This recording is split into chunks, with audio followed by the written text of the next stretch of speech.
Hi everyone, my name is Rtauras Mazura. I'm the co-founder of Parnidia, and in this video I will show you how to use probably the most popular text-to-image AI tool in the market, Midjourney, and how you can generate stunning, impressive images with it. So let's get started.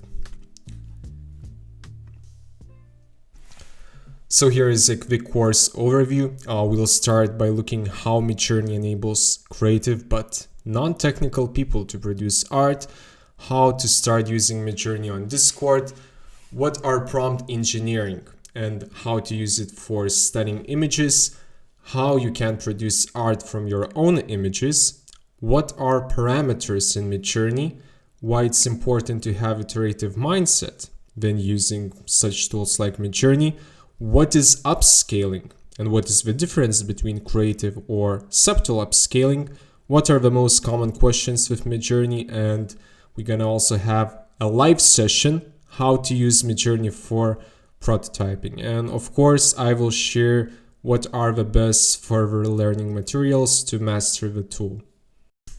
The reason I love Midjourney is that 4 or 5 years ago, you would need to be very technical to produce something great and visually pleasing with your computer. You would need to be the expert on Photoshop, or you would need to use Adobe Premiere to create some videos. Right now it's so much easier when we have AI tools, and there are some great examples of how creative people are using Midjourney to get a lot of views on social media or just produce high quality ads for other brands. So let's take a look. So we have here in the left the screenshot from X platform. The Lithuanian creator with nickname Framer has created a viral video by using Midjourney and of course other tools. The plot is strange. The founder of Binance, CZ meets Schwarzenegger at McDonald's. Very random plot you can generate with Midjourney. And this video generated 3.4 million views. So it's insane what kind of attention you can get on internet by using Midjourney visuals. And it was in 2023, so almost 2 years ago. So it's a great example of how you can get attention, probably the most important currency on internet right now.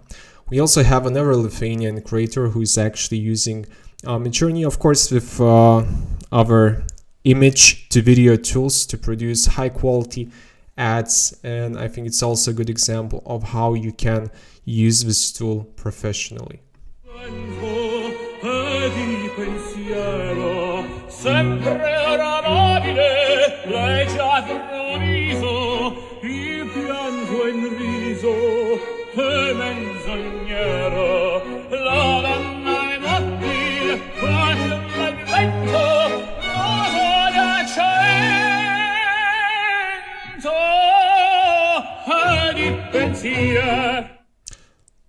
Looks very tasty.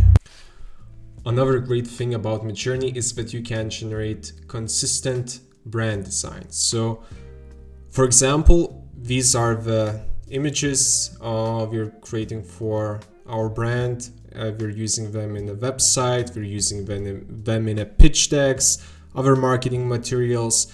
And it's a great thing that in each image you can recreate the same elements. So for example, plants are in all 4 images, or the yellow shirt is in all images, and of course the main character Fox is in all images. So once you get the concept, the idea of what kind of character or product you like, you can recreate it in different scenarios, and that ensures that you not only generate random images, you actually generate something consistent across your brand. So that's essentially like having a professional designer, but you don't need to hire one. And if you're just starting a business, you can save a lot of money on this. Let's summarize the short introduction on Midjourney. We're experiencing second historical shift in visual art. The first one was when people came from drawing paintings to actually taking pictures with a camera. And we had the first resentment when painters said, oh, people who are using camera, we're just not talented enough to paint, so they need to rely on external tools. And once AI tools were invented, graphical designers and artists said that, you're just not talented if you're using AI tools, you cannot produce something valuable. But as we see, it's actually not true. First of all, it takes a lot of skill to produce something with AI tools. And as we saw, the reduction of complexity when people went from painting to photography, we have the same situation right now when people are coming from photography to AI generation. And it enables more people who are creative yet non-technical to create something amazing. Okay, now it's time to get practical, and the question is how to start using Midjourney. So first of all, you need to create a Discord account. If you haven't set it up yet, I've uploaded the link to YouTube description, so please check it out. But once you have created the Discord account, now you can choose the interface where you want to use Midjourney. You can use it on web app, which is essentially cleaner, or you can use it on Discord, which is a classical interface. Midjourney started on Discord server, and I'm still using it as my preference, and the entire course will be with examples on Discord. Now, how to start using Midjourney on Discord? So once you log into Midjourney server on Discord, you will see many channels like newbies 154.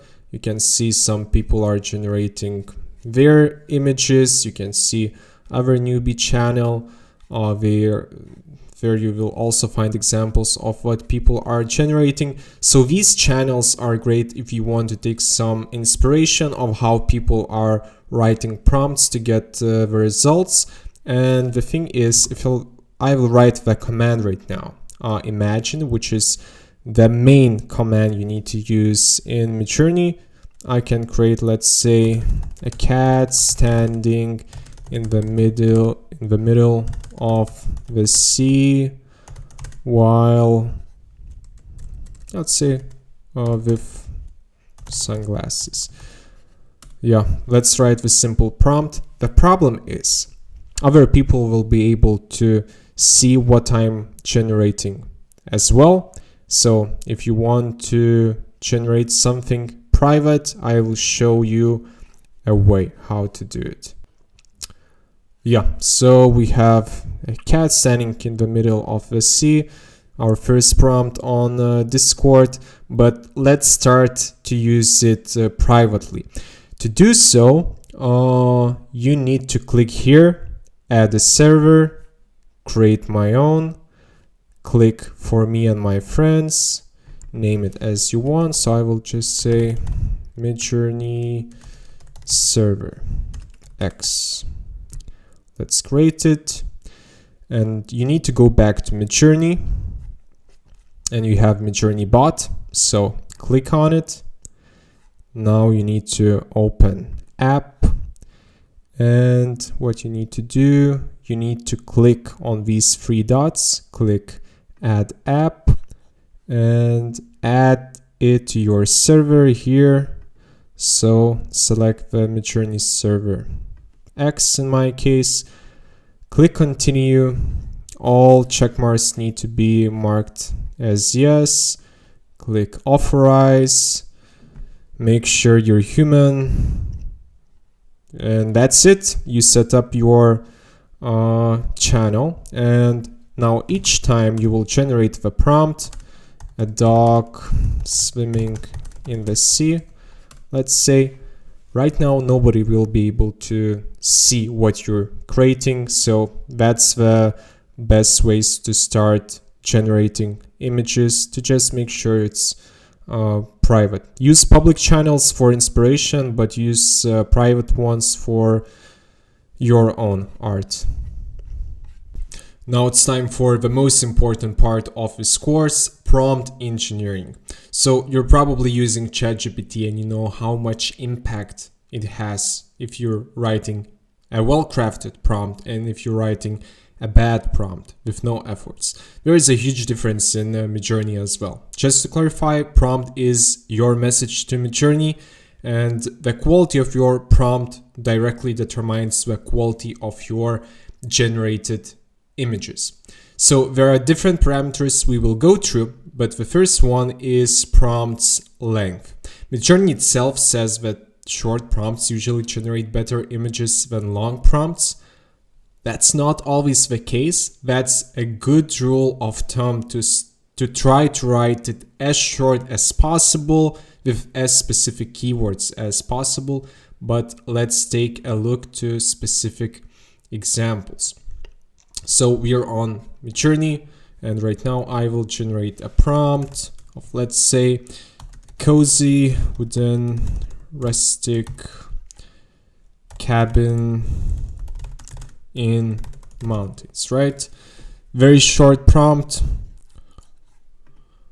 Okay, so these are the results we get. Well, it's a cozy cabin in mountains. That's all right, but let's try a longer prompt. I will just copy paste it because it would be too long to write it. I asked ChatGPT to generate it. Let's take a look. Here are the results of a longer prompt. We have a cabin during winter in mountains. Depending on what you want, you would say that maybe you like results of a shorter prompt more. You like results of a longer prompt more. The thing is, if you're writing the shorter one, it's gonna be way easier for you to make adjustments.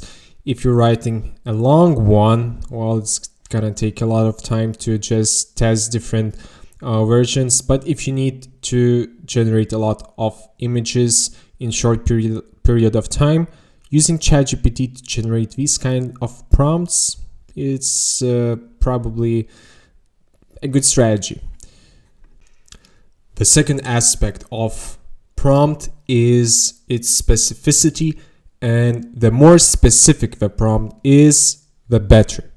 Vague prompts never generate the results you want, and each additional descriptor narrows the possibilities for AI. So more specific the prompt, more control you have over the results. Now let's take a look to the example of creating the cat. The most vague thing you could write is a cat. As you can see, results are very random. We have 4 different cats, different breeds, different colors, different moods, and you need to put your vision into more specific words. So in this case, I will write a more specific prompt saying that I want a fancy Siamese cat with bright blue eyes sitting on a soft velvet pillow in an old-fashioned living room. I'm also describing the light, that I want to have warm, soft lighting, and I want to have a detailed fur. Let's take a look.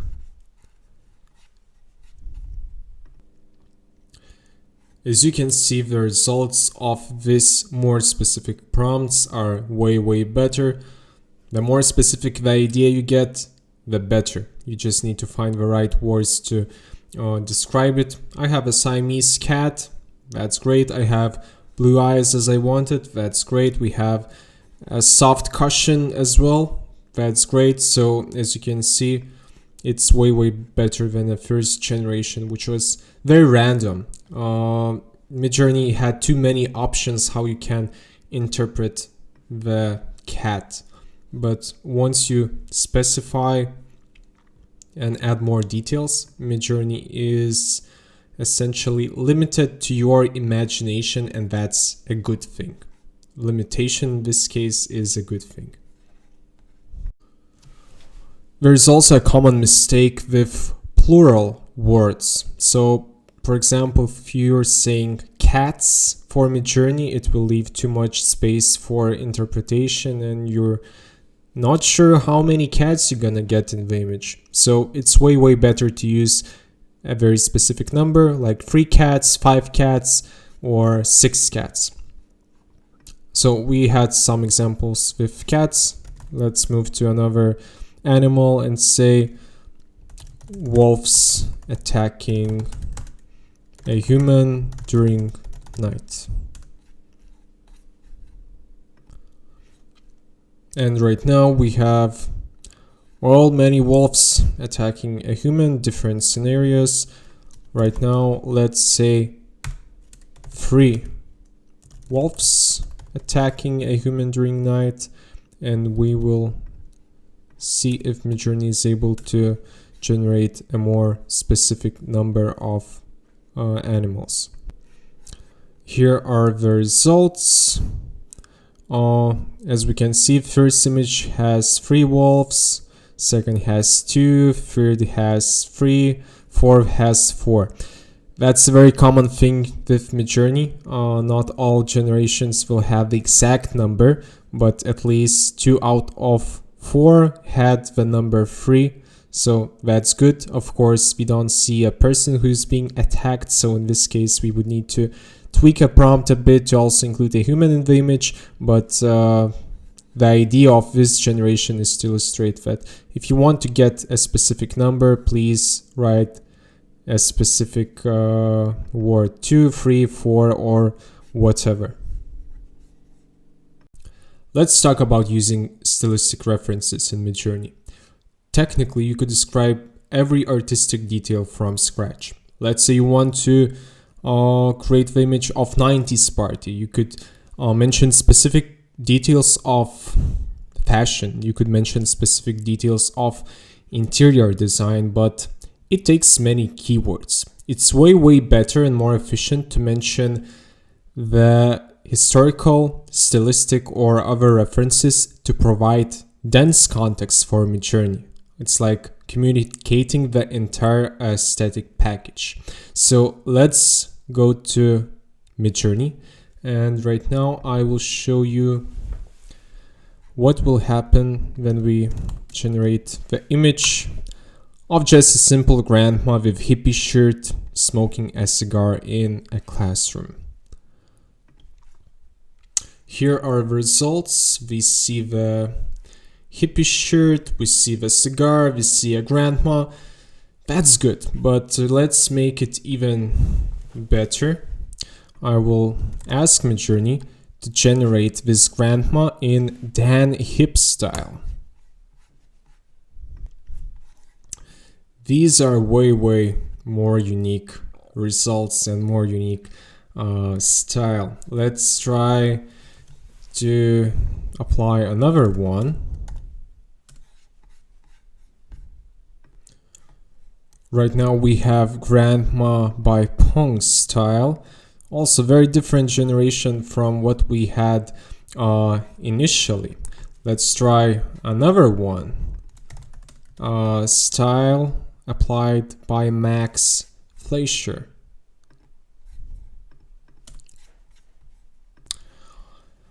Okay, and we see very different results from what we had before. Let's try the last one. Our grandma is getting a lot of different styles here.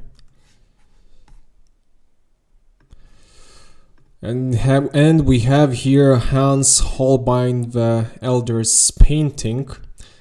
And that looks great. And honestly, I couldn't write and think out about all the details, all the words I need to use to describe such apparel, such background. So that's a cheat code to use the specific identifiers of styles. And the question is where I'm getting these. So there is a very specific website called midlibrary.io, and it's the golden source to get inspiration for Midjourney. Let's say you want to filter some kind of fashion designers. You can see a lot of images right here. Or let's say you want to apply some kind of surreal stylistic. You can also see a lot of inspiration. Or let's say you want to have some kind of psychedelic art. You can also choose from a lot of artists. And the thing you need to do, you just need to click on the image, click copy prompt. Then you go back to Discord. You start writing imagine.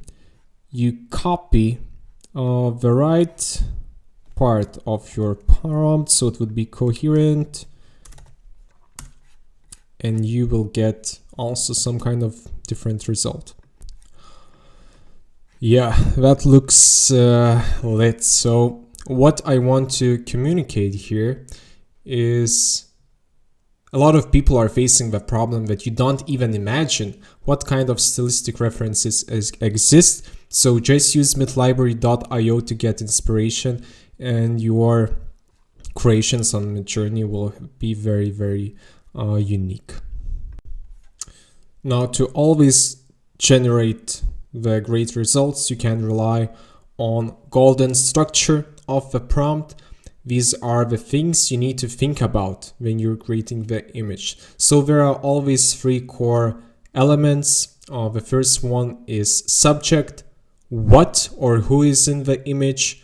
The second is environment, where exactly is it happening. And the third one is style. Is it illustration? Is it a cyberpunk? Is it some kind of artist, etc. And of course you can add some enhancements, like what action or state your character is in, what kind of emotions we are feeling, what is the lighting of the scenery, and what is the angle of the picture. So here is the example of a prompt where I apply only the three core elements: the subject, which is golden retriever, also the environment, which is cozy living room, and also the style, watercolor illustration. So here we have a cute illustration, watercolor illustration of a retriever sleeping in a living room. So that's the example of how we apply the core elements of the structure. And the second prompt example is this. We have the subject, which is golden retriever. What is the environment? The environment is futuristic city. We also have the style, which is cyberpunk. And now we add enhancements, which is emotion. The retriever is joyful. We also have lighting cues like glowing holograms and neon signs. And finally, we have the specific angle. In this case is fish eye. So here are the results of our running retriever. So yeah, my recommendation is to save this structure. One thing though, I didn't mention that this prompt also has action mentioned, which is running. So just to make sure all enhancements are used. Moving back to slides, please save the structure. And I promise if you use it as a template, you are almost all the time gonna get great results. Okay, so we learned how to generate text prompts properly. Now, the cool stuff happens when you're able to generate visuals not only from text, but also from images you upload. So let's say you find some person on Google, for example, Jonas Basanavičius, and you can create the image of him recreated with children in the street of Vilnius. Or let's say you have some kind of product you like, and you can just take a picture of it and create something similar with Midjourney, or you can just upload your own picture and start creating the animated characters. So there's a lot of use cases with the images you can upload. So let's see what we could do here. Let's say I will upload picture first. I took a selfie of myself. And remember, I mentioned that it's important to create a private server. Well, that's one of the reasons. You don't want to share private pictures with other people. Now you need to click Imagine command, copy the link of the image. It's important that you uploaded it in the beginning. And now you can write a prompt. So I will actually show you a cheat code how to make writing a prompt easier. There is a command describe, and you can actually ask Midjourney to describe the image itself. So copy the link, upload it, and you will see how Midjourney is interpreting the picture, and you will get the necessary keywords to create something new. So as you can see, we had 4 different descriptions. I'm happy that Midjourney is saying I'm the attractive man. Now let's actually use the link,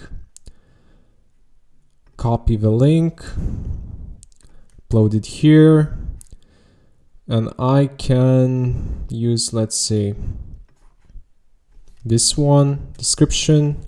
I will change it a bit to not be so cocky. I will delete attractive. And right now we're gonna have a selfie of a man with shoulder length hair, wearing casual.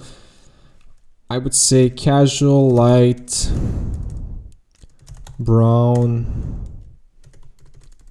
button up shirt in his living room. Let's remove this one. And let's add an character. Let's see what's gonna happen. Yeah, and we get these results, some kind of different variations, animated characters representing me in the living room. So we could do a lot more by applying different styles, but for now it's important to just understand that you can upload your own images to Midjourney, use the describe feature to get useful keywords, and start recreating it. Okay guys, so we learned how to write prompts, how to create the image from your own image. Right now, let's go to the serious stuff. How to use parameters. So parameters essentially are additions to your prompt, which allows you to either manipulate the outcome itself or manipulate the generation process of the image. So there are many parameters. I just selected the ones which are the most commonly used and you will find most useful at the beginning. So let's just go through each of them and see how it works. The first parameter you're gonna learn is aspect ratio. Essentially, it changes the aspect ratio, the ratio between width and height of the image. The default is 1:1, so you get the squared picture. But what if you need to have a different aspect ratio? Let's go back to our example with retriever. When writing a parameter, you need to add 2 dashes, write the name of the parameter, the short name, aspect ratio, then do space and identify what kind of aspect ratio you want. So let's use a common 16:9. So we got the horizontal rectangle. That's great if, let's say, you want to upload it to Facebook cover, LinkedIn cover, or whatever. You can also use it for a vertical aspect ratio as well. So let's say aspect ratio is 9:16. Now we get vertical rectangles. So you can use these results for Instagram Reels, TikTok, or whatever. The key idea to understand is that you're not only limited to the square output. You can just mention the specific aspect ratio you want and Midjourney will generate it. Now let's test the second parameter, which is image weight, and the default value is 1. Essentially, it controls how Midjourney is prioritizing image over text in the final result. So it's only relevant if you have the URL of your image in a prompt. So let's go back to the image I generated before, which contains both the URL and the text description. Right now, the no parameter is set. Essentially, Midjourney is saying image is equal to 1 in terms of importance and text is equal to 1 in terms of importance. What if we want to prioritize image over text? We just need to write these two letters, and let's do the maximum value, which is 3. So as you can see, these are a bit different results than image and text was 1:1, and right now it's text to image is 1 to 3.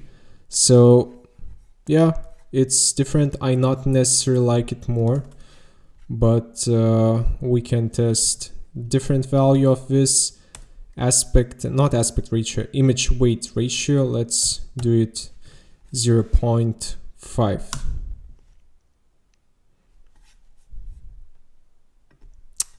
So we got the results. Now the text was prioritized over image. And finally, we got the anim character, which is the third generation. So as you can see, sometimes you need to tweak your prompt a bit to actually get the results. And in our case, using the parameter image to weight ratio helped us solve the problem, and we finally got the anim character. All other generations didn't quite have the anim look. So very useful parameter, image to weight ratio, once you're working not only with text but also with images. The third parameter we're gonna learn is no parameter. Essentially, it allows you to exclude specific elements from the image, and it accepts word as a value, not the number. Let's go back to the Midjourney server. I generated the image of brunette with yellow dress in the middle of New York City by Shang Jingna, sorry for pronunciation, style. I also added the parameter seed 1, 2, 3. What you need to know about the seed, it's like ID, and it allows you to essentially use the same images later if you want to do some tests. So I will use this exact prompt and I will ask to generate this image without people and without cars. Let's see what happens. So as a result, we got pictures where we still can see people in the background, and of course we see cars everywhere. So Midjourney is dumb in this instance. It doesn't understand the word without, but creators of Midjourney are smarter. They understand we still need to wait to somehow remove the objects we do not need, in this case people and cars. So what we're gonna do, we're gonna copy this prompt right now without the seed number. We're gonna write no people.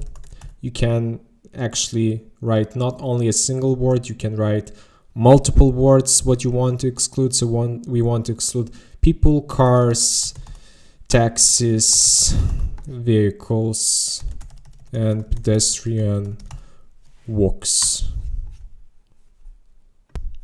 So let's check the results. We got 4 pictures. The first one has no cars, no people in the background, no pedestrian walks. The second one has cars. The third one has cars and pedestrian walks. The fourth one has no cars or pedestrian walks. What we need to understand, Midjourney is not perfect with this prompt, so we had 2 out of 4 generations successful. So this prompt doesn't work. This parameter not always works well, but if you really need to exclude something, you can use it. The fourth parameter we're gonna test is chaos. We use C letter to identify it. It accepts value from 0 to 100, and essentially it controls the diversity of images. The higher the number, the more random images will be. So let's go back to Midjourney. I will use this prompt as we used before, but now we're gonna add the chaos parameter and we're gonna set it to maximum for the most random results. Okay, what we can see, these images are very different and they are far from the prompt we ask, so that's why it's chaos. Let's try another value. Let's say 50. And what we got here are also pretty different results. So with this parameter, please experiment as much as possible. If it's important for you to get like very unexpected results, and I will just emphasize the second time, don't ever use the formulation without something. Please use no parameter instead. The fifth parameter we're gonna learn is Stylize parameter. It accepts values from 1 to 1000. Essentially, it changes the level of Midjourney's default style. As you use tool more and more, you will understand what kind of default style I'm talking about. It's like the feeling that the image was generated by Midjourney. It has some kind of generation rules it applies for images, and you can actually manipulate how much of this default style is applied. If you're gonna use 1, it means not a lot of Midjourney default style is applied. If you will use 1000, it's definitely gonna use like Midjourney generated image. So let's go back to the recording, and we're gonna use the imagine command. Now let's take this prompt and we're gonna add Stylize parameter. You can just write the letter S, and let's write 1. Okay, something is wrong here. Let's repeat the copy paste procedure and add the S parameter again. Now it should work. Okay, so we got the results, and it applies the minimum amount of Midjourney style, as you can see. And now let's try the maximum value so you would understand the difference. Now we got the results. That's the default Midjourney style I was referring to.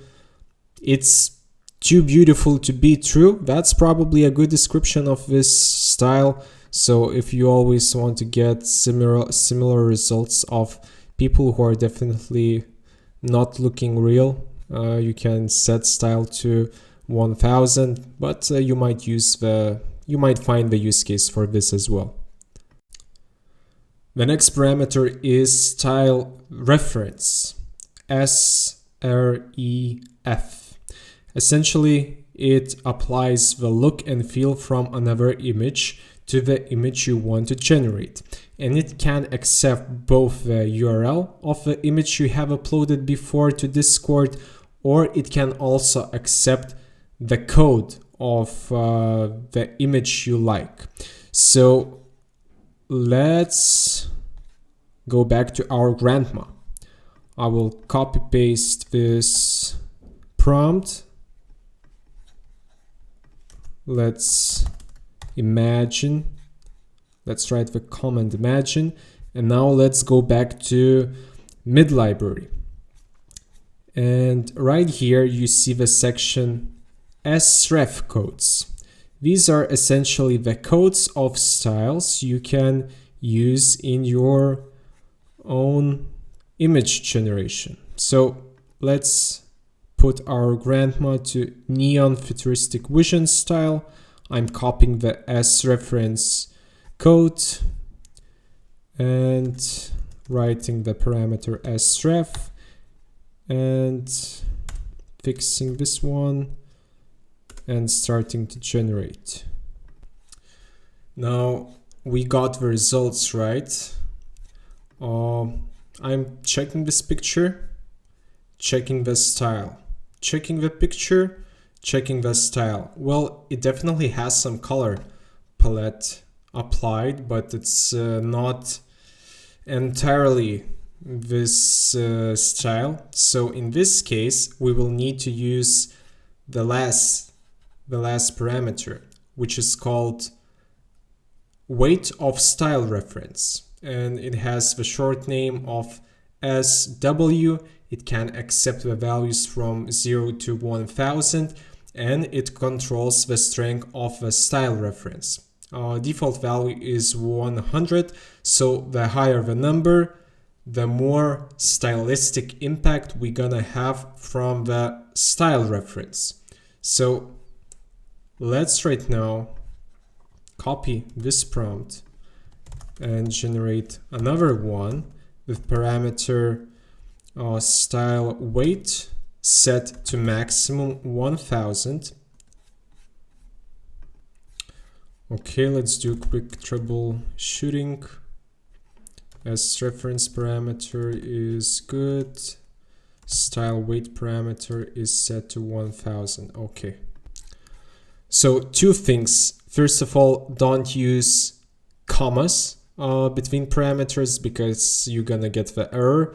Second thing, right now we have a lot of style from this set of images applied to our grandma. Now it looks way more unique, more sharp. So if you're using Midlibrary and you don't quite think the style was applied to the picture, here's the cheat code. Use the style reference plus the style weight set to maximum, and that's how you're gonna manipulate how much of a style would be applied to the image. Let's talk about another very important topic, which is iteration. And it's important not only in terms of Midjourney, it's important in the context of all generative AI tools. Because most of the time you're not gonna get the results you like from the first time. So it's very important to experiment and do that a lot. So if you're gonna experiment, you will definitely find your own unique ways how to use Midjourney with different parameter values, with different prompt structures. So just be curious, courageous, and experiment a lot. That will help you. And if you're gonna watch more content on how to use Midjourney, Keep in mind that different people propose different techniques for prompting. The most important thing is to not get overwhelmed.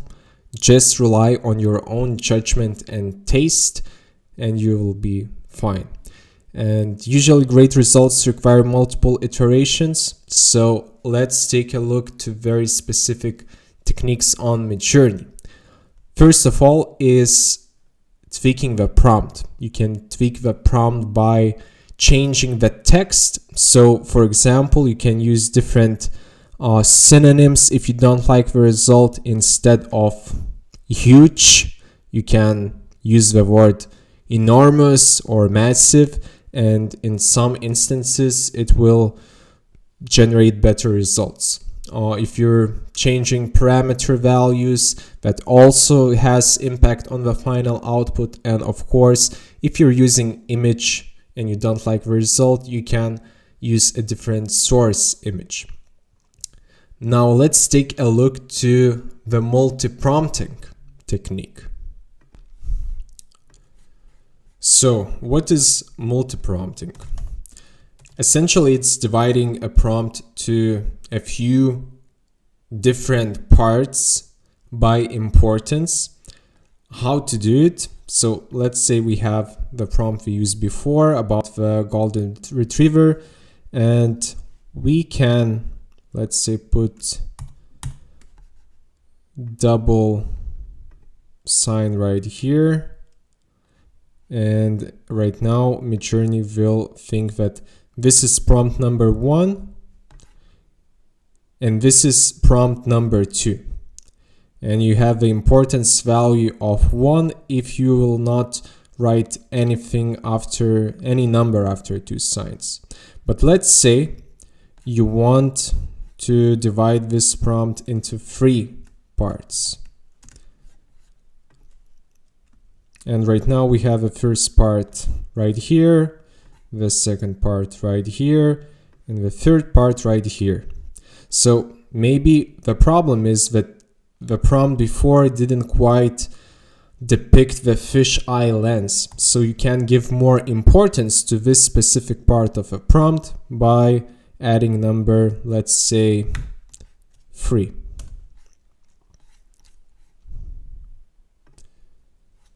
As you can see in the result, we definitely have a fisheye view of the futuristic city, but the golden retriever is lost. So we need to work with different variations of numbers, but the principle itself is important, that you can divide the prompt into different smaller chunks and give different importance scores to these chunks. Right now you can see the example where I put the importance 3 to a joyful golden retriever, and I got 2 results where I can actually see a happy retriever, but 2 other ones are very random. So use this technique with caution. Usually it's helpful when the angle you want to apply is not right. So for example, if you want to have the bird's eye view angle and Midjourney is not able to depict it properly, you can add more weight to this part of a prompt, and it increases the probability that you're gonna get the bird's view angle. Now let's move from this cumbersome syntax to a more simple things. You can use a vary command to generate different variations of the pictures you like. So for example, we had this grandma with hippie shirt, and for example, I like the second picture the most, so I can click vary to, and right now Midjourney will generate 4 similar images. And here we have 4 different variations. They are pretty similar, but you're able to choose the one you like the most. So just to clarify, the once means you're gonna get 4 variations of the first image. V2 means you're gonna get two variations of a second, V3 of the third image, and V4 of the fourth image. Now I will show you how to change a specific region of the image. To do so, you need to click U1 or U2 or U3 or U4, depends which image you like. Essentially, it allows to download one image, and you can click Vary Region, and after image is generated, you can actually change something. So in this case, I want to change the color of the board or the window. Yeah, I think it's a board. So I will choose this part, and I will choose this part, and I will change a prompt a bit. Grandma with hippie shirt is smoking a cigar in classroom behind red board.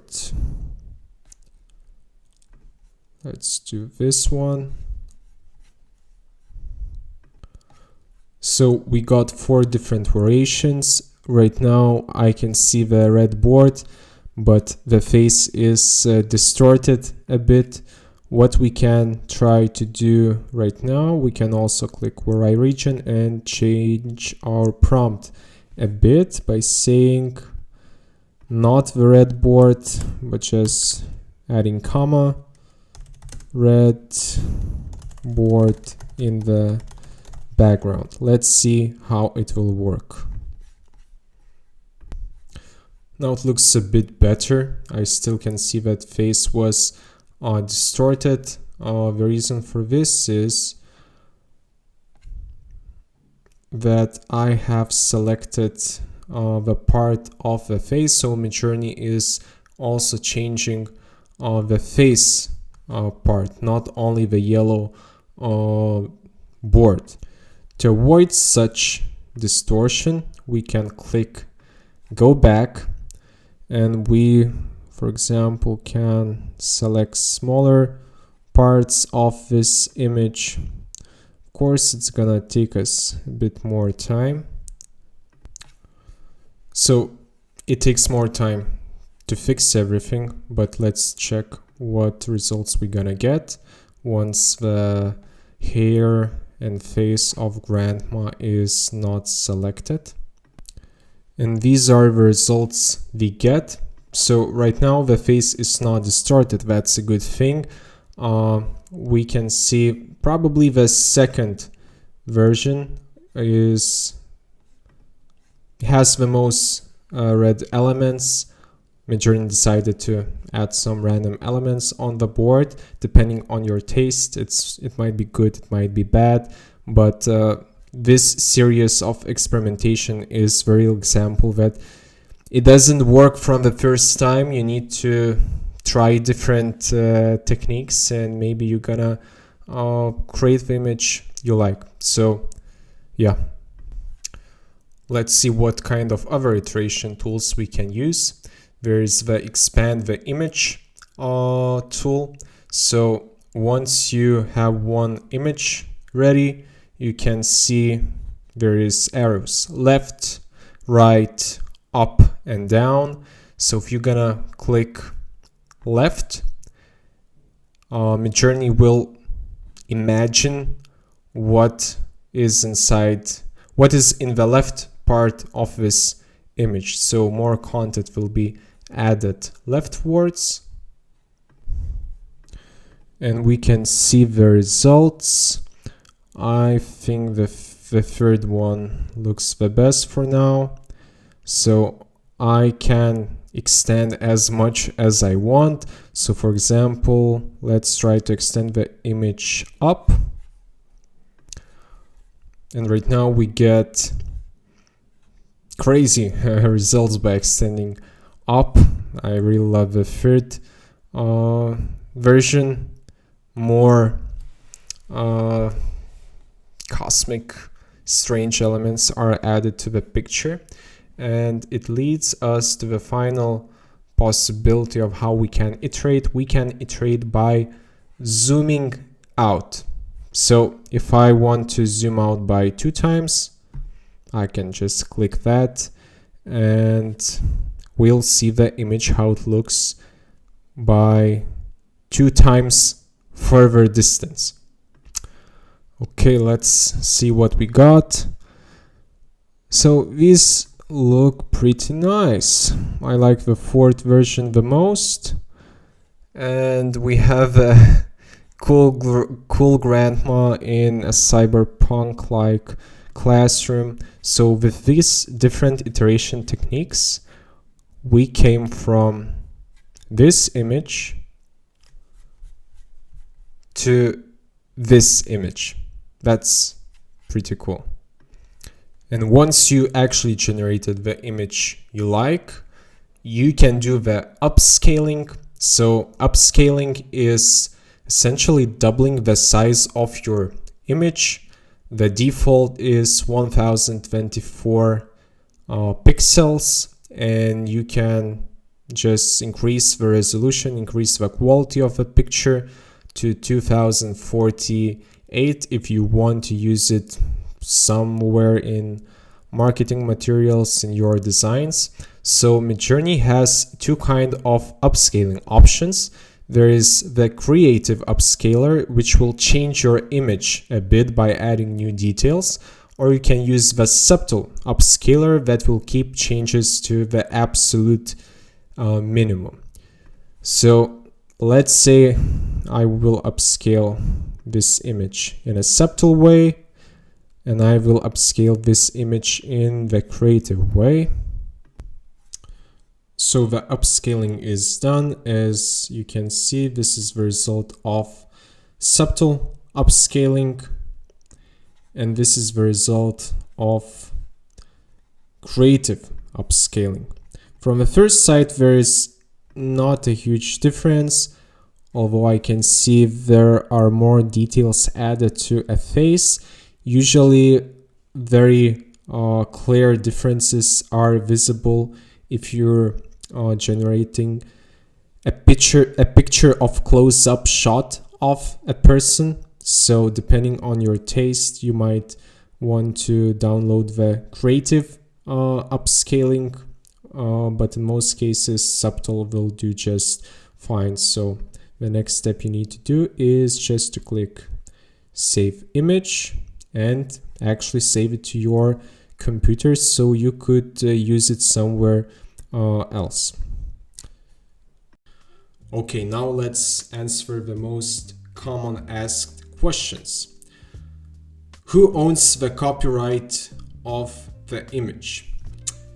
Essentially, neither Midjourney nor you own the copyright. AI generated images work very differently from stock images.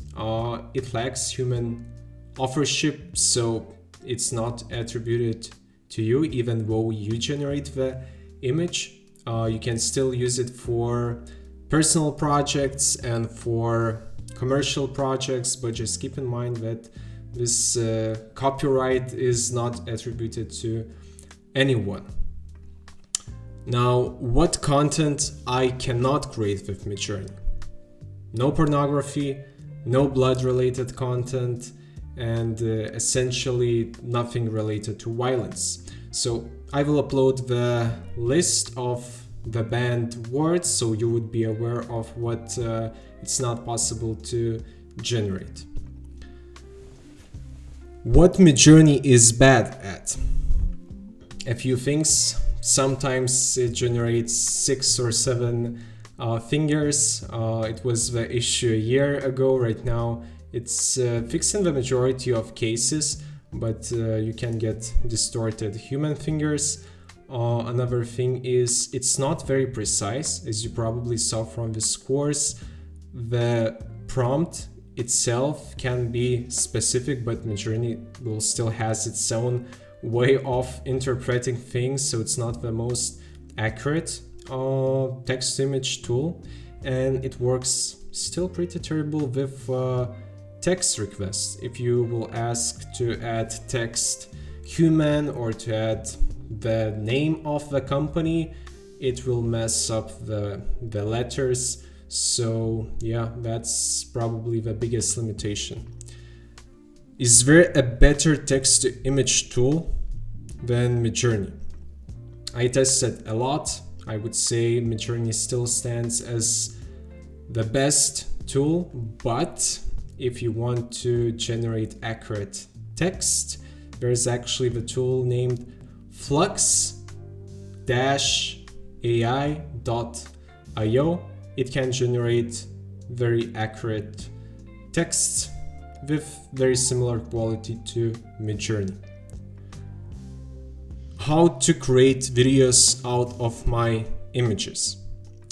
So there are many image to video tools. The majority of them are paid. All of them are paid. Before the Runway was very popular. Sora, which was created by OpenAI, is pretty good. You still need to use VPN to access it. But right now, Kling AI is king. It's the cheapest and it generates a very, very high quality videos. I promised in the beginning of this video that I will share other useful resources so you could continue learning Midjourney. So it's time to take a look. The first one is Midjourney's official documentation. I will share the link in the description, but it has so much information about how to prompt accurately, how to use images in your prompts, how to use web interface if you don't like Discord, what are Midjourney controls, and there's just so much information. You need to go through it, and I'm sure you will find a lot of answers here. The second source I would recommend is the X account of Framer. And if you want to use Midjourney for something more than just images, for animations, I really recommend to go through this guy's Twitter account, X account. He has so much tutorials of how to interestingly use not only Midjourney but other tools as well. The majority of them are free and they are combined in coherent workflows. So as you can see, you can create very, very cool stuff. And the last thing I would recommend is to go to Midjourney's channel named Prompt Frequently Asked Questions. So you can find it in the public Midjourney server. You need to scroll a bit and find where it is. Here it is, the community forum, and click on Prompt Frequently Asked Questions. And you will also find a lot of information here. The questions come from people who are using Midjourney constantly. So just go through it and become better at using this tool. That's pretty much it. I hope you enjoyed the course and you found it valuable. If you have any questions regarding AI, don't hesitate to reach me. You can connect with me on LinkedIn by scanning this QR code, or you can just send me the email. So thanks a lot for watching and have a nice day.